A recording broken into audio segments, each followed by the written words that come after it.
Hi, I wanted to share with you today just a little bit about transference and countertransference. The term transference was actually coined by Sigmund Freud as part of his psychoanalytic theory. The way Freud stumbled onto transference was one of his clients he noticed was applying to him or projecting onto him certain characteristics from a relationship from the past. Now remember, psychoanalysis is predicated on the idea that Freud says things are in the unconscious, and so much of what guides us is in the unconscious. So, in order to get to that material that's affecting us psychologically, we have to be able to access the unconscious. So, what Freud realized in transference is that the client was actually transferring into the counseling relationship certain material, which was from the unconscious. And so Freud realized that he could begin to interpret that material and make sense out of it and how it affected the client's life. And so he coined the term transference, which essentially means that the client is attributing to us as a counselor certain attributes or attitudes or characteristics from relationships in the past, usually from childhood, which are the things that, according to Freud, a lot of times are unconscious. And you'll learn about some of that or may study some of that when you study psychoanalytic theory. The other piece of that, and I mentioned this in an assignment that I've given you, is also the term countertransference. Well, the term countertransference is kind of an extension of Freud's concept of transference.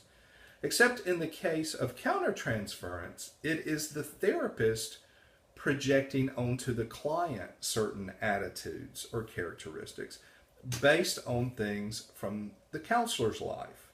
So it's really the counselor's transference of material to the client, where transference is the client's projection of information onto the counselor.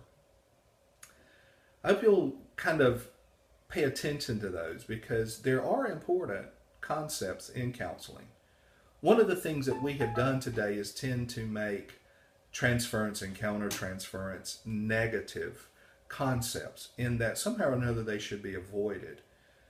I don't know that that's true though. Even though I'm not a psychoanalytic therapist, I do understand that in the counseling relationship, and that's really what we're talking about this week and we'll be talking about for the next couple of weeks in class, that the nature of the relationship and the strength of the relationship is very important in counseling. And naturally, both the client and the counselor are going to interchange information and be involved in this mutual sharing of information and getting to know each other. That is really the nature of a relationship, and counseling is a relationship. So obviously, transference and countertransference will be a part of that. And so, what I want you to think about is transference and countertransference not so much as negative things to be avoided, but things to be appreciated and noticed, and to be information that you can use that actually tells you some things about the counseling process. When a client experiences transference or transfers or projects into the counseling relationship, there are things that you need to notice. For example, is the client giving you information about their struggle? Are they seeing you as a person with whom they can connect when they have not been able to connect with others? Are there reasons that they seem to be troubled by the connection with you, or a barrier in connecting with you? Those things can indicate information for you about the client and their issues. Also, when it comes to you and the potential for countertransference, you're not going to always like every client. Some you will like more than others because there will be things about them that draw you to them. Others, you will almost look at their name on your schedule and hope they don't show up. Those are important indicators to you. And so I hope you'll pay attention to those things, because in that relationship, in those things that you notice, there's data for you to consider. For example, if you don't want to see the client, is it something about you as the counselor, or is it potentially something about the client that you've picked up on that kind of rubs you the wrong way? Well, I suspect if it rubs you the wrong way, if it's something difficult in the relationship that you have with the client as far as establishing a counseling relationship or pursuing those goals and you see barriers, then more than likely it's what other people notice about them too. And it may be why it's been difficult for them to have a relationship, to keep a job, to get along with others, to parent their children, whatever it may be. But pay attention to those things. But I hope that this will help you just a little bit to understand transference and countertransference. So as we go through the semester, I'm going to give you just some kind of mini lectures about material. And I hope they'll be helpful to you on topics that we're going to be covering. It also hopefully puts a face with a name, and we can see each other a little bit differently. So I hope this has been helpful. I do encourage you to get on the Carroll learning system and to get familiar with getting into the library particularly. There are a couple of things there in terms of the Questia, where one of your textbooks is provided for you. You can access it there on Questia.